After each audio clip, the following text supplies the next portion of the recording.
Imagine holding a single, seemingly ordinary word, right? Like a basic biological label, Right. and then realizing it is actually the structural steel holding up the creation of the cosmos, ancient blood sacrifices, and, well, a cosmic war at the end of time. It is a lot for one word to carry. Yeah, it really is. Today, we are looking at a word that literally refused to just be a dictionary definition. So, welcome to Reformed Thinking. Thanks for having me back. Always great to have you. You know, usually when you look up a word, you expect a simple, clean equivalence, like reading a math equation. Yeah, X equals Y. Right. You look up the word for, say, tree, and the dictionary shows you a picture of a leafy plant with bark, and you just move on with your day. It is comforting when human language works like a straight line.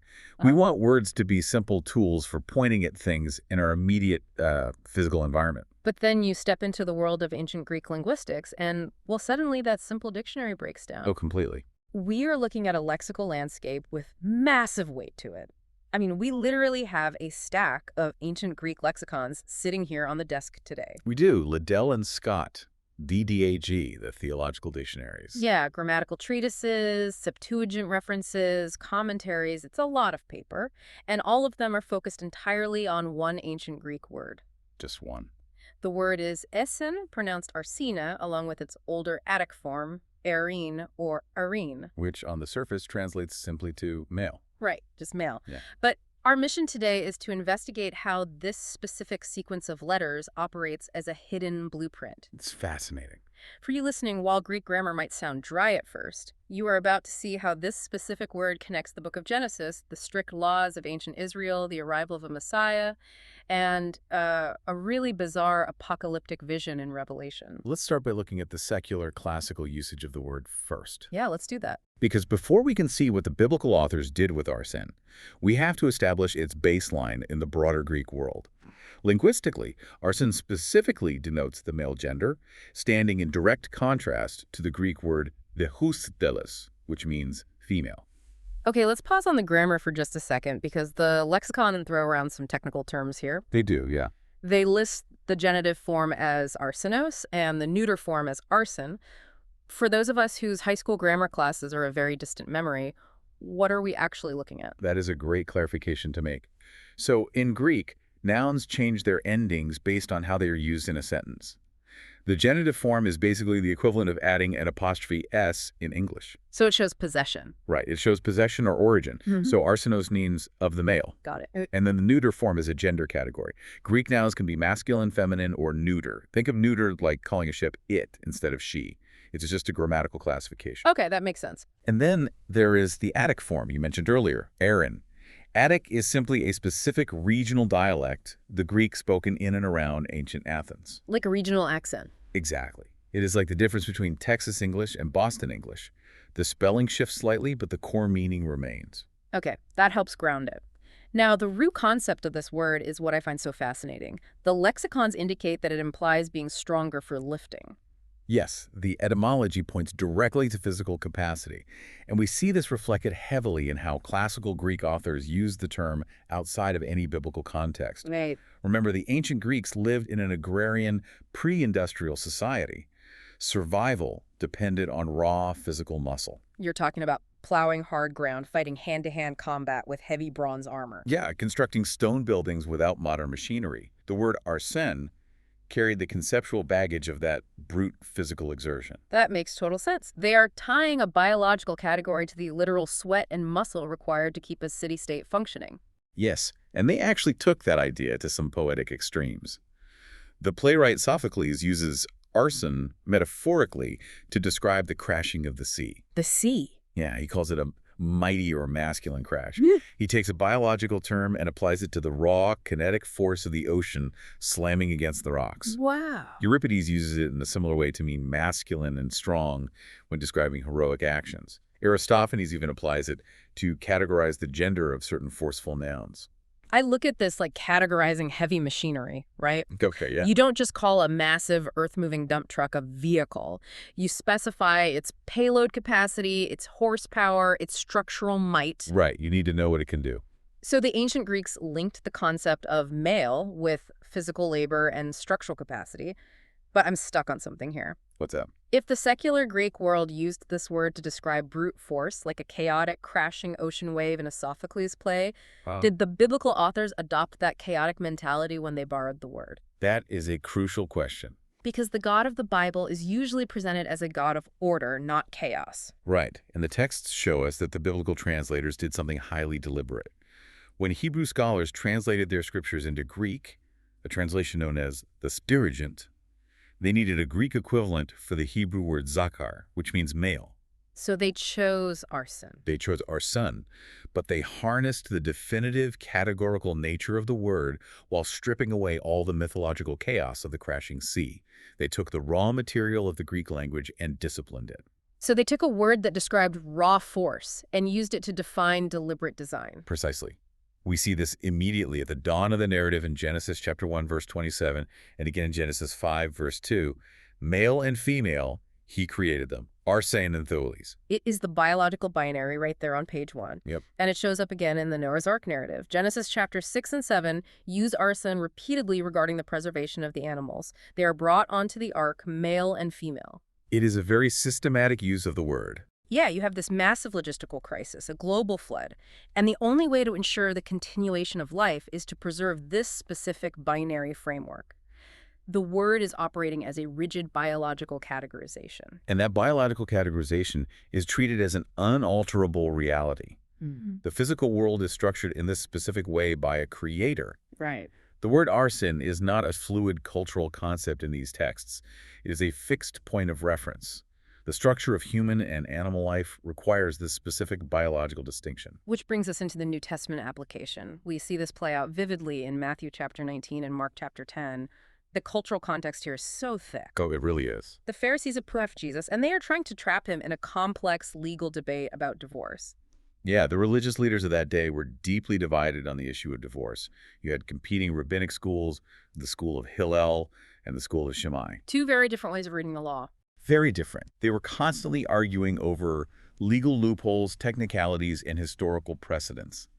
They were trying to force Jesus to choose a side in this tense, highly scrutinized cultural debate. If he sides with one, he alienates the other. But Jesus completely bypasses their legal traps. He doesn't even engage with the contemporary rabbinic arguments. No, he doesn't. Instead, he anchors his argument directly in the ancient text, quoting the Septuagint translation of Genesis. He says, "Have you not read that he who created them from the beginning made them male and female?" He uses those exact words, Arsēn and thēlys. The strategy of his response is brilliant. He treats the original creation account as the final court of appeal. Right. By quoting the Greek translation of Genesis, he points back to that deliberate design we discussed earlier. The biological categories of Arsēn and thēlys are presented not as social customs that can be renegotiated by the school of Hillel or Shammai, but as the literal bedrock for human social order. Think of a modern dispute over a software license agreement. Okay, I like this. You have two groups of users arguing endlessly over the terms of service, finding loopholes, and debating what the text allows them to do. Right, squabbling over the fine print. Exactly.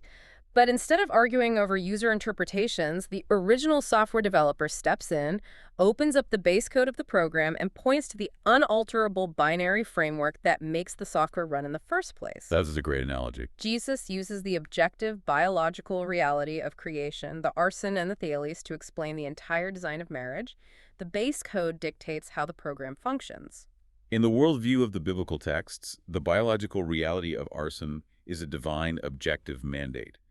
Jesus is saying that any discussion about the ethics or laws surrounding human relationships has to start with the physical, biological parameters set at the beginning of the cosmos. You cannot debate the terms of service while ignoring the base code. Right. Okay, so I am stuck on the transition between Genesis and the rest of the Old Testament. What do you mean? Well, how does this creation blueprint translate into the daily life of ancient Israel? Because we know they had massive rule books. This word doesn't just stay in a philosophical discussion about creation. It definitely doesn't. If we move from the creation narrative into the legal and sacrificial systems of Israel, the presence of Arsēn is overwhelming. It is everywhere. In the books of Leviticus and Exodus, this word is tied directly to the concept of substitutionary sacrifice. Let's look at the specifics of that. Leviticus 1.3 and 3.1 outline the requirements for an acceptable burnt offering. Exodus 12.5 gives the instructions for the Passover lamb. Right. In every single one of these instances, the law explicitly requires an ārsên without blemish, a male animal. Always. The Hebrew word zakar is used in the original text, and the Greek translators consistently use ārsên. And this requirement is rigid. You cannot bring a female animal for these specific foundational sacrifices. The gender of the animal is a non-negotiable part of the legal statute. And we have to remember, the daily reality of ancient Israel's sacrificial system was incredibly visceral. Oh, absolutely. It was loud, it was bloody, it involved massive amounts of heat and fire. Bringing an unblemished animal was a huge financial cost to a family. Yeah, that was their livelihood. And the priests at the tabernacle were strict.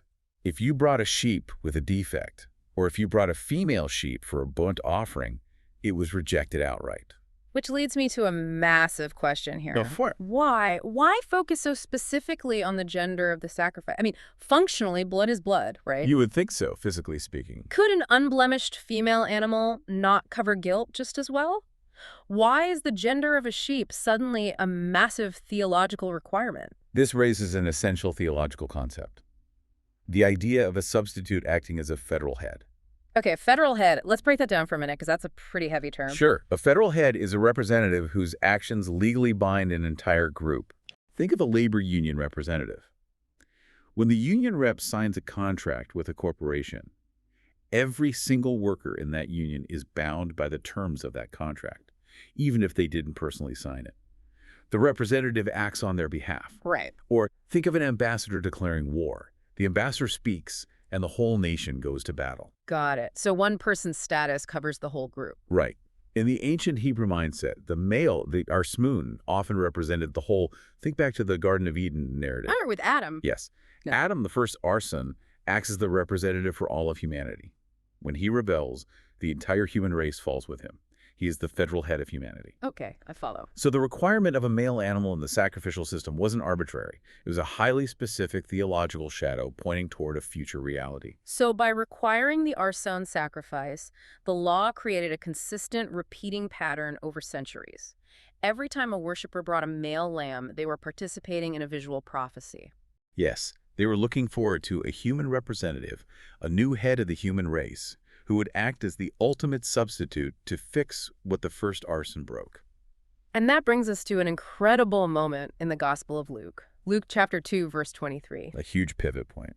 Mary and Joseph bring the infant Jesus to the temple in Jerusalem to dedicate him. The text specifically quotes the law from Exodus chapter 13. Every male that opens the womb shall be called holy to the Lord. The Greek phrase used there is pan ārsên, every male. That connection is vital. The arrival of Jesus at the temple as the firstborn ārsên is the fulfillment of that centuries-old Exodus mandate. Yeah. The physical reality of his incarnation. The fact that he was born as an ārsên makes him qualified to be the substitute. The ultimate unblemished sacrifice has arrived in the temple courtyard, fulfilling the shadow cast by millions of animal sacrifices. It is an incredible structural alignment across hundreds of pages of text. The word ārsên connects the base code of creation, Genesis, to the bronze altar in Leviticus, and then walks right through the front doors of the temple in the Gospel of Luke. It's beautiful to trace. But if Jesus fulfilled the sacrifice in the temple, what happens to this rigid biological law when the early church starts interacting with the Roman Empire? We see a major shift as the early church begins to spread outward. We are moving from the Gospels into the New Testament epistles, specifically looking at the moral order outlined by the Apostle Paul. Right. And for you listening, it's really crucial to put our modern 21st century lenses aside for a minute here. Definitely. Paul isn't entering into our modern political discourse. He is pulling an ancient, rigid vocabulary word into a chaotic Roman culture. Let's look exactly at how he builds that argument historically, just looking at the linguistic moves he makes. The cultural landscape of the Roman Empire, especially in cities like Rome or Corinth, was vastly different from ancient Israel. Very different. In Greco-Roman society, sexual ethics were often dictated by social status, wealth, or age dynamics. It was heavily based on power, who was the active participant, who was the passive participant, who had authority over whom. The Roman vocabulary reflected that power-based worldview. So against that backdrop, we find a dense concentration of our focus word in the book of Romans. Romans chapter 1, verse 27 uses the word ārsên 3 times in a single verse. Free times. The text outlines, and I am quoting the literal translation from our lexicons here, males giving up natural sexual relations with females to be with males in males. In Greek, it is ārsens leaving the thēlys to be with ārsens on ārsēn. The repetition there is striking. Paul doesn't use generic words for men or people. He leans heavily on the specific biological term ārsēn. He's being very precise. He is. He is anchoring his ethical argument directly to the Genesis creation account. By repeatedly using Arsēn and thēlys, he points his readers back to the biological categories established in the garden. He argues that the physical distinction between male and female is a fixed aspect of the Creator's design, and the human ethics must align with that physical reality. And he takes this linguistic connection even further in his other letters. He actually invents a word, which is a massive linguistic flex. Yes, it is a brilliant piece of linguistic innovation. In 1 Corinthians chapter 6, verse 9, and 1 Timothy chapter 1, verse 10, we find the compound word arsenokoitai, arsenokoitai. Let's break down compound words for a second. It's like taking two existing ideas and smashing them together to create a new category. Right. Like smartphone or copyright. Spot on. Paul literally takes the word Arsēn male and fuses it with the word koitai, which means bed, often used as a euphemism for the place where intercourse occurs. He welds them together to create a brand new term.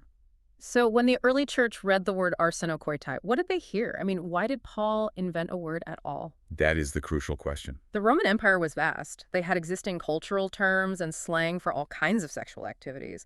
Why not just use the standard Greek terms that already existed in Corinth? If Paul had used the existing Roman and Greek terms, he would have inherited all their cultural baggage. Remember, Roman ethics were based on power dynamics and social status. By refusing to use the Roman terminology, Paul deliberately bypasses their cultural norms. He refuses to play on their linguistic turf. He is bringing in a foreign framework. Yes. When his readers saw arsenokoitai, they would have recognized the Greek translation of Leviticus. Specifically, Leviticus 18.22 and 20.32. Right, which outlined the prohibitions against male homosexual behavior in the law of Moses. In the Septuagint translation of those ancient verses, the words Arsēn and koitai sit right next to each other. Paul simply took those two words from the ancient law and compressed them into a single noun. So by fusing words directly from Leviticus, he roots the ethical boundary squarely in the objective creation order of Genesis and the subsequent law given to Israel. He takes the discussion out of the realm of subjective Roman social customs and places it entirely within the framework of a universal standard designed by the Creator. The behavior is evaluated based on the biological reality of Arsēn and thēlys, not on who holds the most social power in a Roman household.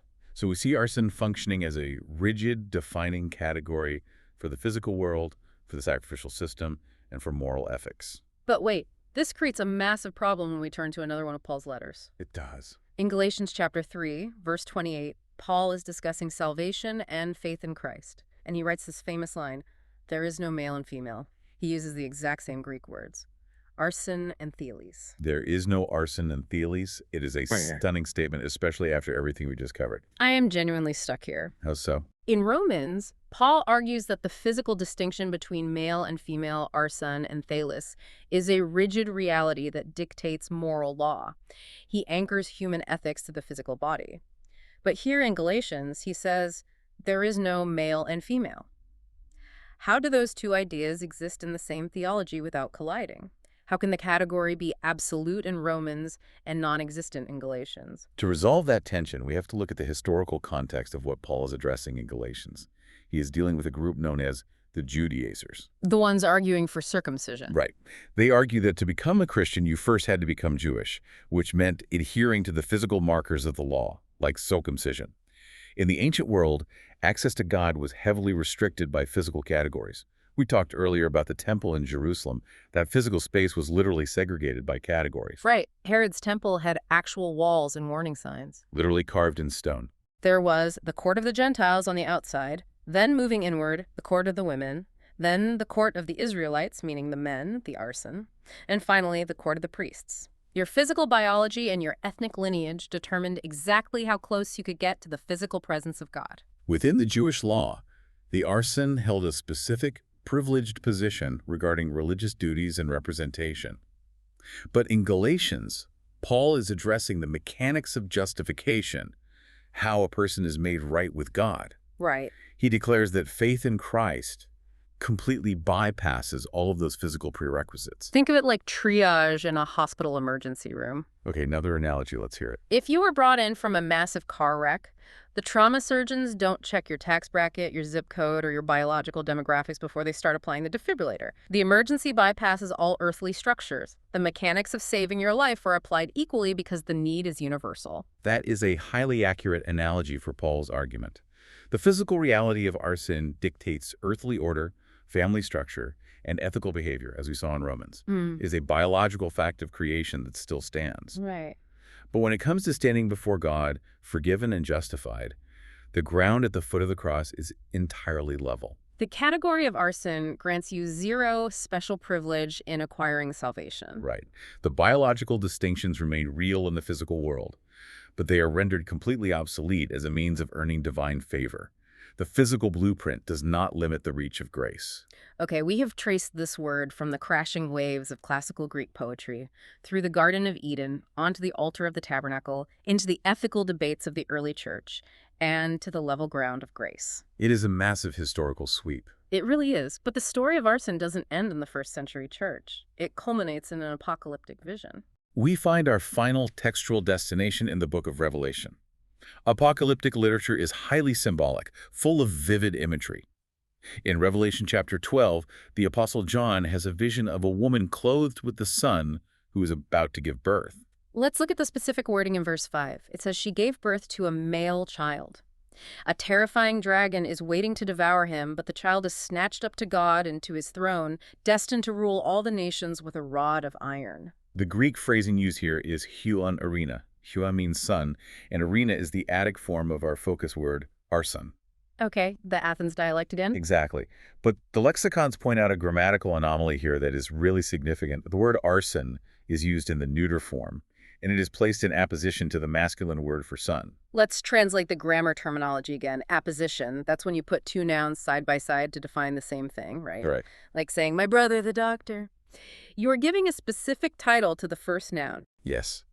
So what does that grammatical anomaly, putting a neuter biological category right next to a masculine noun, tell us? It tells us that the author is making a highly specific, deliberate reference. The phrase doesn't just mean a boy was born. There's more to it. By using the neuter Arsēn next to the masculine son, John is directly quoting the Greek translation of the prophet Isaiah.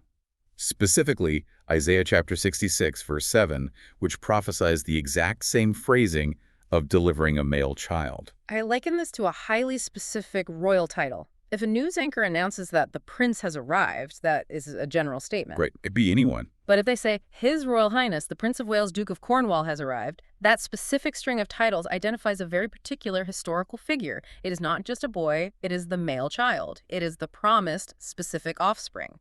And we have to step back and look at the massive narrative arc we have covered today to understand the weight of that title. The timeline started with the physical creation of the Arsēn in the Garden of Eden. Male and female, he created them. Then, almost immediately, there is a rebellion, and a promise is made in Genesis 3 that a specific offspring of the woman would eventually crush the serpent's head. The timeline progresses, and we see the shadow of that promised offspring in the sacrificial system. The unblemished Arsēn animal on the altar in Leviticus acting as the federal head. Which then moves to the physical incarnation. Jesus arrives in the temple as the firstborn Arsēn, fulfilling the law. And now, in Revelation 12, John sees the culmination of all those threads. The singular Arsēn child, threatened by the dragon, ascends to the throne to rule the nations with absolute sovereignty. It is stunning. The word has traveled from a biological category in Genesis to a victorious king in Revelation. The physical reality of his incarnation, the fact that he was the Arsēn born of the woman, is the very thing that qualifies him to take the throne and rule. The blueprint of creation has achieved its intended result. The linguistic structure holds the entire narrative together from the first page to the last. Which brings up one final, striking idea to mull over on your own after we finish here today. Always good to leave with a final thought. Yeah. We have spent this entire deep dive looking at how the word Arsēn defines earthly reality and points to a Messiah. But consider the resurrection. When Jesus rose from the dead, he retained his physical body. The incarnation was not a temporary costume that he took off when he ascended. He didn't become a pure, formless spirit floating in the ether. Right. The physical biology of the Arsēn was resurrected and glorified. The theological weight of that single word, identifying him as the promised physical offspring, remains seated in a physical body on the throne of heaven right now. That is an incredible reality. The structural steel we talked about at the beginning, it is not an abstract concept. It is a physical reality that spans from the dirt of Eden to the throne room of the cosmos. Thank you for joining us as we unpacked this lexical blueprint today. We appreciate you taking the time to look closely at the words with us. Take care, and we will catch you on the next deep dive here on Reform Thinking.